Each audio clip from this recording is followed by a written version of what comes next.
Hi, I'm Bob French. Everyone wants to beat the market. I mean, why wouldn't you want to beat the market? And most of the financial media plays into this, making it seem like almost anyone can do it.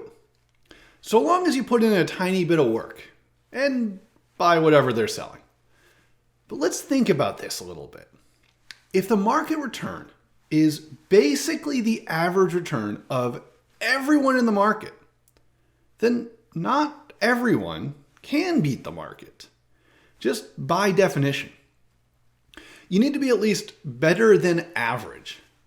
And remember, the group you're competing against includes a ton of people whose job it is to literally try and beat the market. Now, in our last video, we talked about the efficient market hypothesis and how that means that it's really hard to beat the market consistently. Almost all outperformance is just dumb luck. And I also mentioned something called persistence studies that look at whether winners repeat. And that's what we're going to look at now. Persistence studies are, to my mind at least, some of the strongest evidence that markets are pretty darn efficient. So it's worth taking a few minutes to understand them. The idea behind persistence studies is pretty straightforward. We know that some people beat the market over pretty much any time period you want to look at. But we want to know if they did it through skill or luck. One way to tell would be to see if winners in one period repeat in the next period. And luckily enough, we can test this pretty easily because mutual fund returns are publicly available. So we have this big data series to play with. So let's stop and think about what we expect to see here before we start plugging away at the data. The specific test that we'll be looking at here is observing the open-ended mutual funds that were in the top 25% of their category during an initial period, and then seeing if they stayed in that top quartile in a subsequent period. Now, what I would expect to see is if there is skill in the mix, even if there's also a decent amount of luck in there too, a substantial portion of the winners in the initial period would stay in the top quartile in the subsequent period.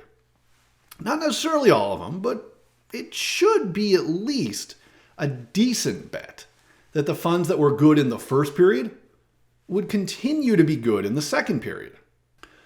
On the other hand, if markets are efficient and those winners in the first period are basically just lucky, we would expect it to be luck of the draw who the good funds are in the next go around. So in this case, since we're defining good funds as the ones in the top quartile of their category, then we should expect right around 25% of them to repeat, since they would effectively be independent draws. We'll expect to see some noise since there's going to be index funds in there that are specifically trying not to be on the edges. And there are a bunch of expensive funds that just have no hope of getting out of the hole they've dug for themselves. But it should be somewhere in the ballpark. So what do we see? Let's go in and look at the data. We'll start with the simplest comparison, a year-over-year comparison. We'll look at the funds who were in the top quartile in one year and then use the following year as the subsequent period.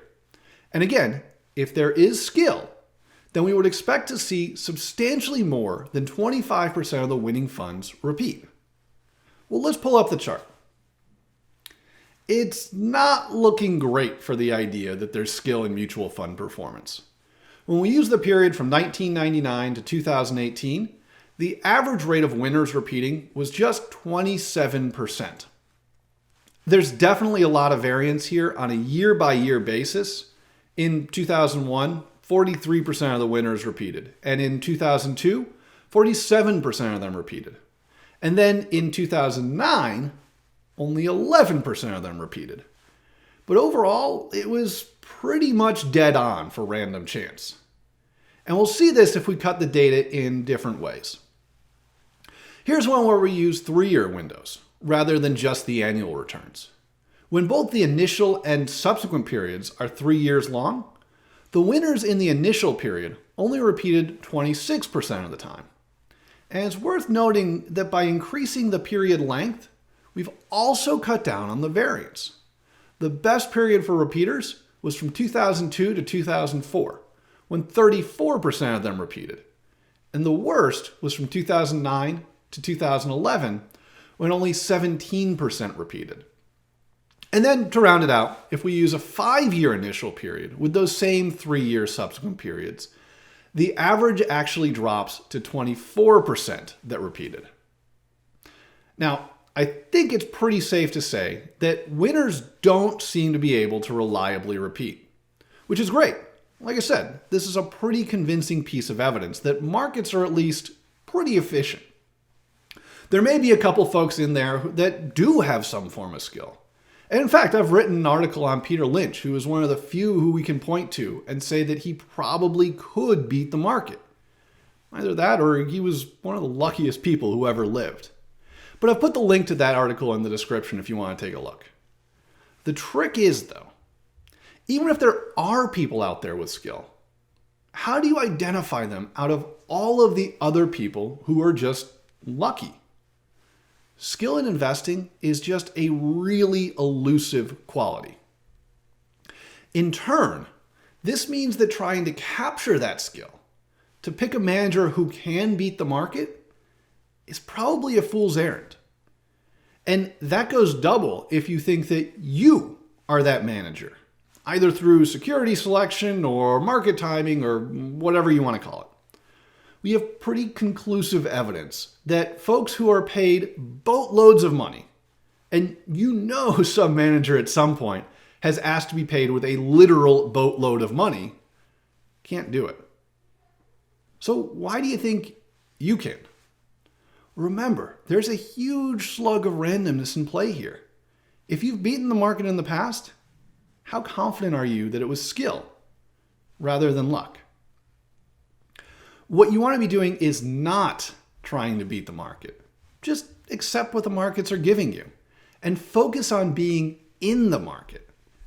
Build your portfolio based on your investment risk tolerance, but also consider what you need from your investment portfolio based on the totality of your holistic retirement income plan.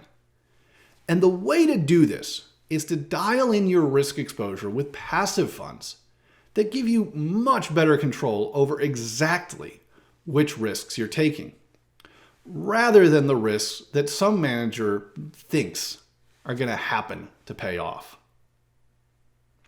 If this was helpful, be sure to like this video and subscribe to our channel so you can see what we're up to. If you have any questions on this or any other questions that you'd like me to address, just drop them in the comments below. You can also check us out on the web at retirementresearcher.com and make sure to sign up for our weekly newsletter to keep up to date with everything that we're doing.